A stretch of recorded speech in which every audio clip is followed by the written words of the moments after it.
This is a podcast from the archives of the BBC Reith Lectures.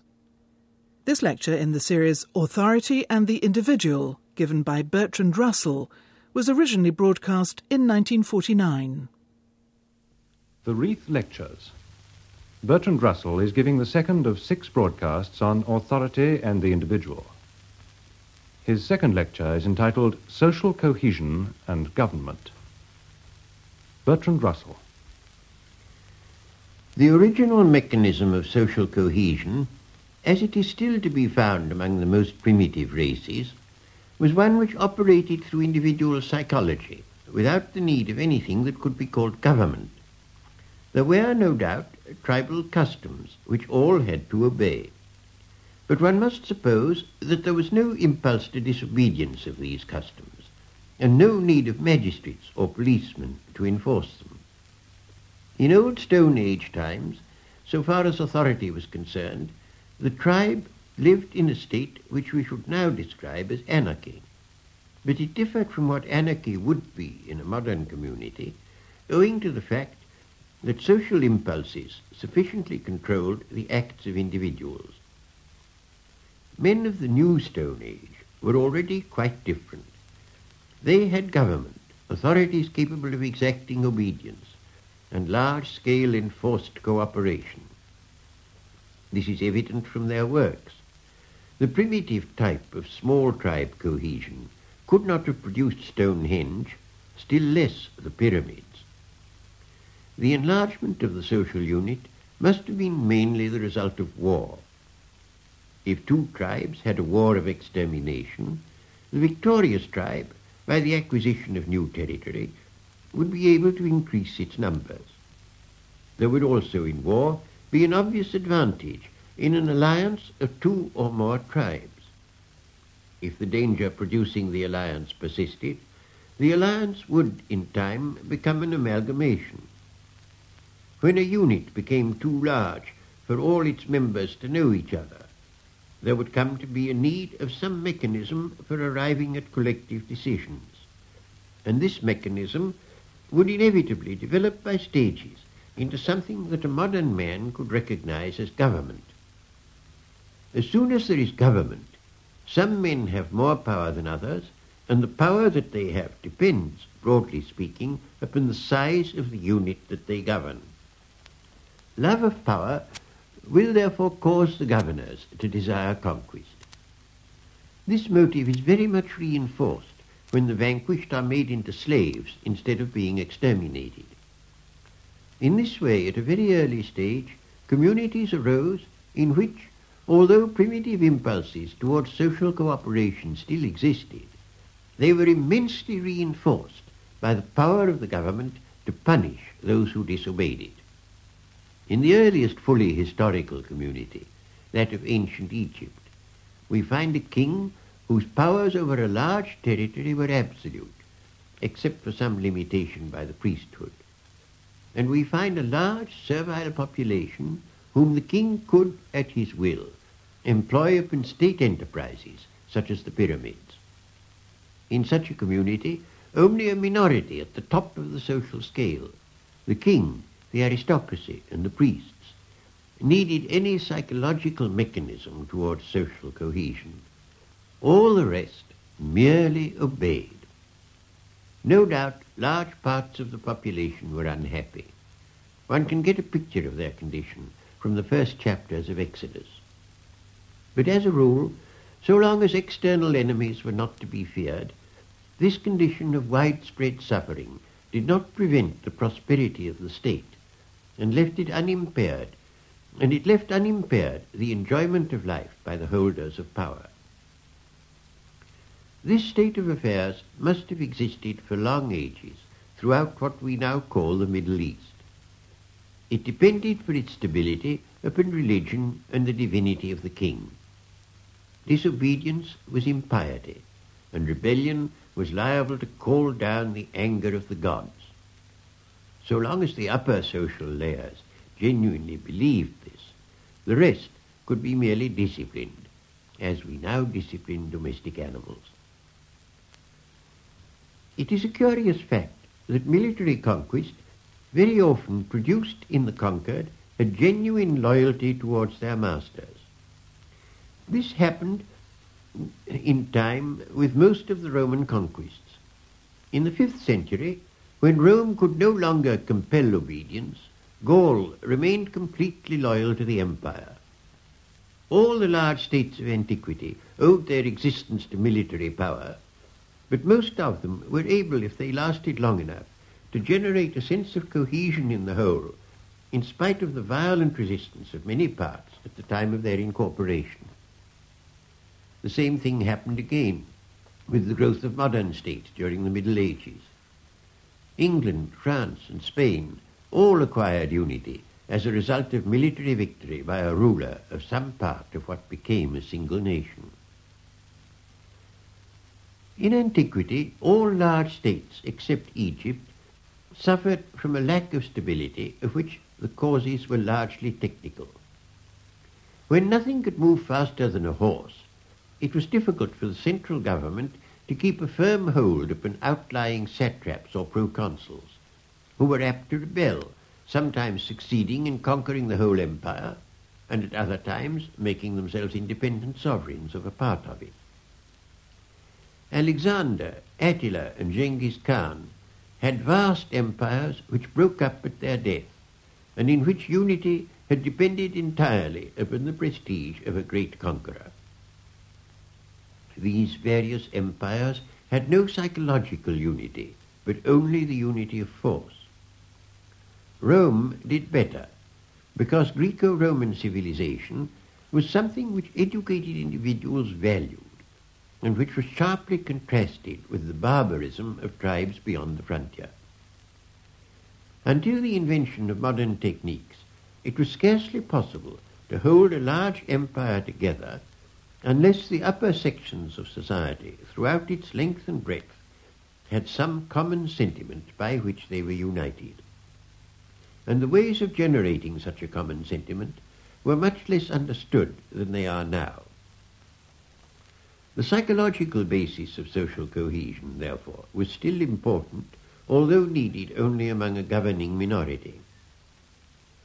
In ancient communities, the chief advantage of great size, namely the possibility of large armies, was balanced by the disadvantage that it took a long time to move an army from one part of the empire to another, and also that the civil government had not discovered ways of preventing military insurrection.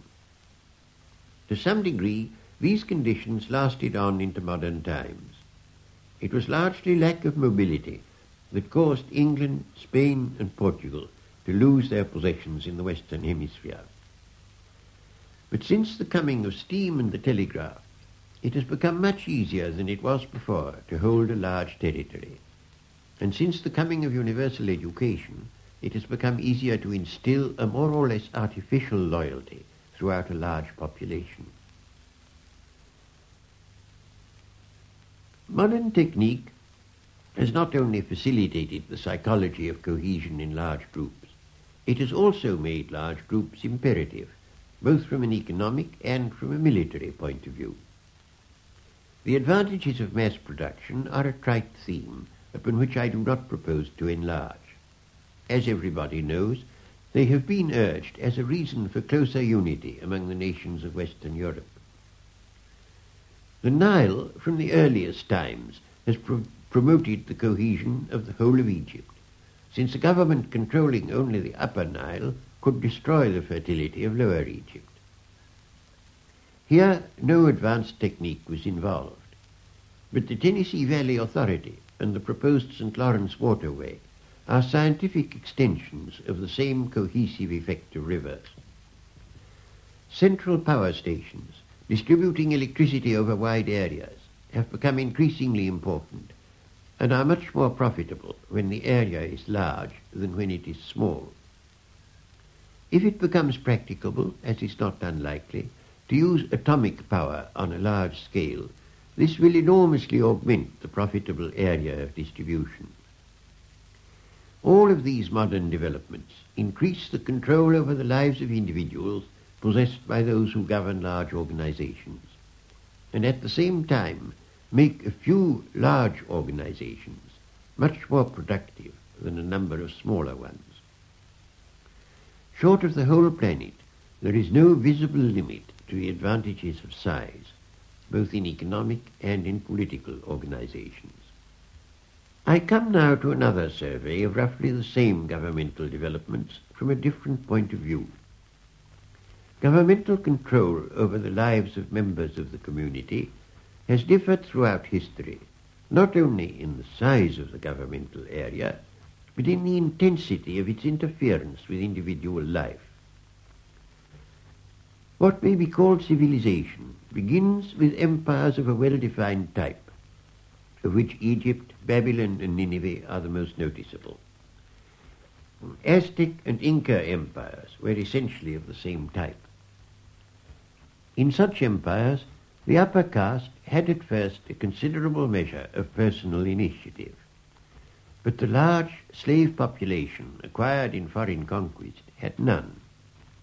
The priesthood were able to interfere in daily life to a very great degree. Except where religion was involved, the king, having absolute power, could compel his subjects to fight in his wars. The divinity of the king and the reverence for the priesthood produced a stable society. In the case of Egypt, the most stable of which we have any knowledge.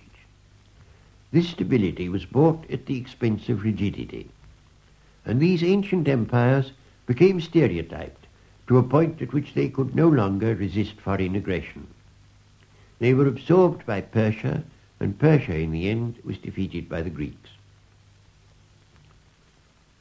The Greeks perfected a new type of civilization that had been inaugurated by the Phoenicians, that of the city-state based on commerce and sea power.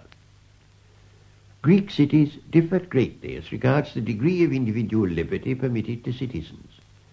In most of them there was a great deal, but in Sparta an absolute minimum. Most of them tended, however, to fall under the sway of tyrants, and throughout considerable periods had a regime of despotism tempered by revolution. In a city-state, revolution was easy. Malcontents had only to traverse a few miles to get beyond the territory of the government against which they wished to rebel, and there were always hostile city-states ready to help them. Throughout the great age of Greece, there was a degree of anarchy which to a modern mind would seem intolerable. But the citizens of a Greek city, even those who were in rebellion against the actual government, had retained a psychology of primitive loyalty. They loved their own city with a devotion which was often unwise, but almost always passionate. The greatness of the Greeks in individual achievement was, I think, intimately bound up with their political incompetence. For the strength of individual passion was the source both of individual achievement and of the failure to secure Greek unity. And so Greece fell under the domination first of Macedonia, then of Rome. The Roman Empire, while it was expanding, left a very considerable degree of individual and local autonomy in the provinces. But after Augustus, government gradually acquired a greater and greater degree of control, and in the end, chiefly through the severity of taxation, caused the whole system to break down over the greater part of what had been the Roman Empire. In what remained, however, there was no relaxation of control. It was objection to this minute control, more than any other cause, that made Justinian's conquests so transitory. For those who had at first welcomed his legions as deliverers changed their minds when the legions were followed by an army of tax-gatherers. Rome's attempt to unify the civilized world came to grief largely because, perhaps through being both remote and alien, it failed to bring any measure of instinctive happiness even to prosperous citizens. In its last centuries, there was universal pessimism and lack of vigor. Men felt that life here on earth had little to offer, and this feeling helped Christianity to center men's thoughts on the world to come. With the eclipse of Rome, the West underwent a very complete transformation. Commerce almost ceased. The great Roman roads fell into disrepair. Petty kings constantly went to war with each other and governed small territories as best they could, while they had to meet the anarchy of a turbulent Teutonic aristocracy and the sullen dislike of the old Romanized population. Slavery on a large scale almost disappeared throughout Western Christendom, but was replaced by serfdom. In place of the vast fleets that brought grain from Africa to Rome, small communities, with few and rare external contacts, lived as best they could on the produce of their own land. Life was hard and rough, but it had no longer the quality of listlessness and hopelessness that it had had in the last days of Rome. Throughout the Dark Ages and the Middle Ages, lawlessness was rampant, with the result that all thoughtful men worshipped law. Gradually, the vigour which lawlessness had permitted restored a measure of order and enabled a series of great men to build up a new civilization. From the 15th century to the present time, the power of the state as against the individual has been continually increasing, at first mainly as a result of the invention of gunpowder. Just as in the earlier days of anarchy, the most thoughtful men worshipped law, so during the period of increasing state power, there was a growing tendency to worship liberty. The 18th and 19th centuries had a remarkable degree of success in increasing state power to what was necessary for the preservation of order, and leaving in spite of it a great measure of freedom to those citizens who did not belong to the lowest social grades. The impulse towards liberty, however, seems now to have lost much of its force among reformers. It has been replaced by the love of equality, which has been largely stimulated by the rise to influence, affluence and power of new industrial magnates without any traditional claim to superiority. And the exigencies of total war have persuaded almost everybody that a much tighter social system is necessary than that which contented our grandfathers. There is over a large part of the earth's surface something not unlike a reversion to the ancient Egyptian system of divine kingship, controlled by a new priestly caste. Although this tendency has not gone so far in the West as it has in the East, it has nevertheless gone to lengths which would have astonished the 18th and 19th centuries, both in England and in America. Individual initiative is hemmed in either by the state or by powerful corporations, and there is a great danger lest this should produce, as in ancient Rome, a kind of listlessness and fatalism that is disastrous to vigorous life. I am constantly receiving letters saying, "I see that the world is in a bad state, but what can one humble person do? Life and property are at the mercy of a few individuals who have the decision as to peace or war. Economic activities on any large scale are determined by those who govern either the state or the large corporations. Even where there is nominally democracy, the part which one citizen can obtain in controlling policy is usually infinitesimal. Is it not perhaps better in such circumstances to forget public affairs and get as much enjoyment by the way as the times permit?" Such letters I find very difficult to answer, and I am sure that the state of mind which leads to their being written is very inimical to a healthy social life. As a result of mere size, government becomes increasingly remote from the governed, and tends, even in a democracy, to have an independent life of its own. I do not profess to know how to cure this evil completely, but I think it is important to recognize its existence and to search for ways of diminishing its magnitude.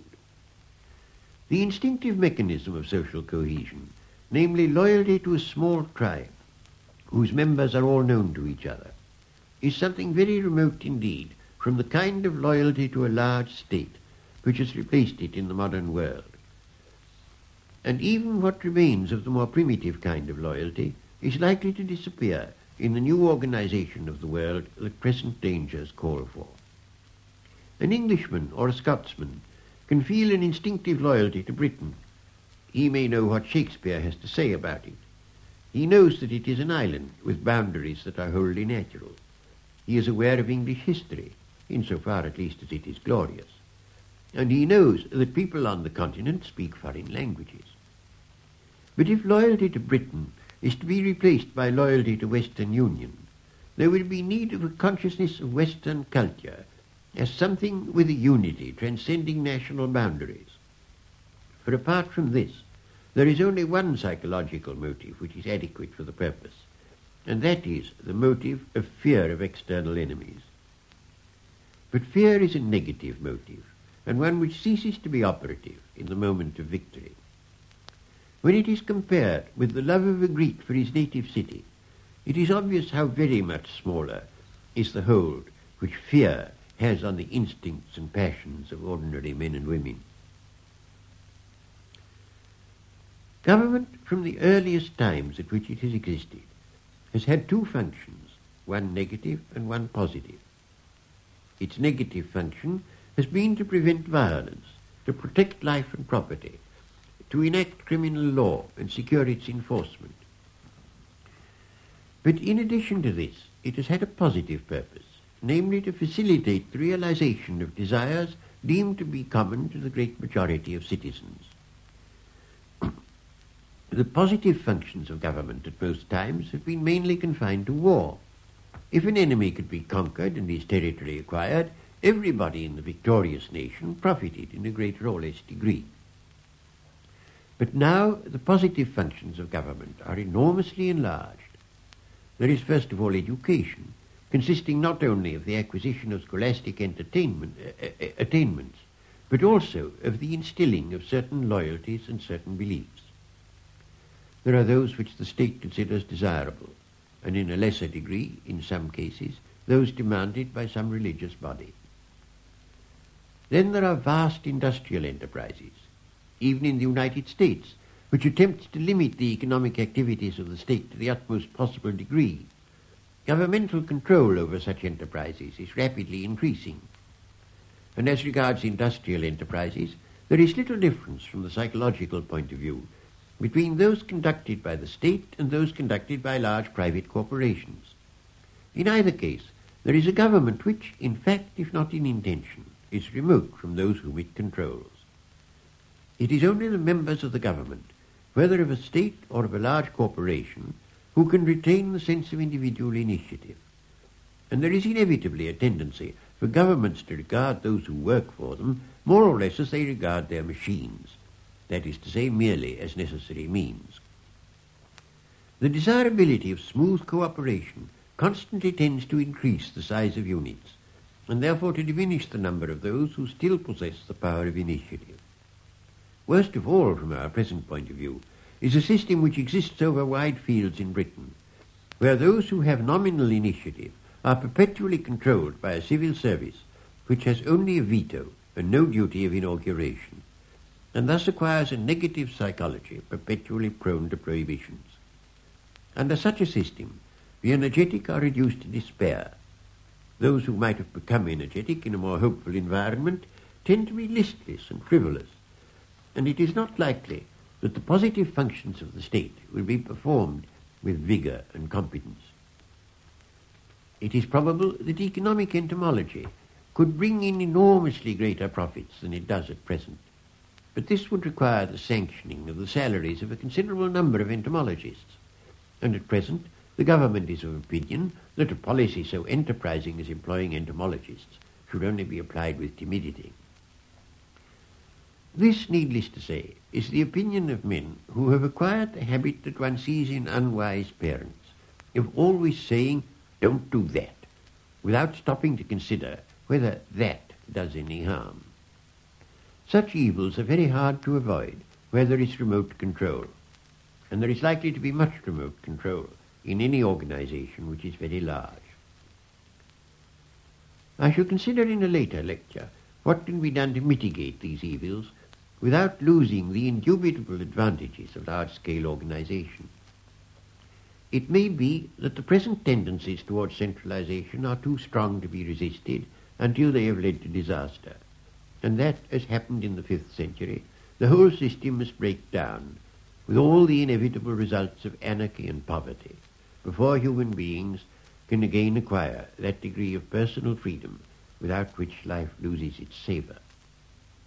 I hope that this is not the case, but it certainly will be the case unless the danger is realized and unless vigorous measures are taken to combat it. In this brief sketch of the changes in regard to social cohesion that have occurred in historical times, we may observe a twofold movement. On the one hand, there is a periodic development from a loose and primitive type of organization to a gradually more orderly government, embracing a wider area and regulating a greater part in the lives of individuals.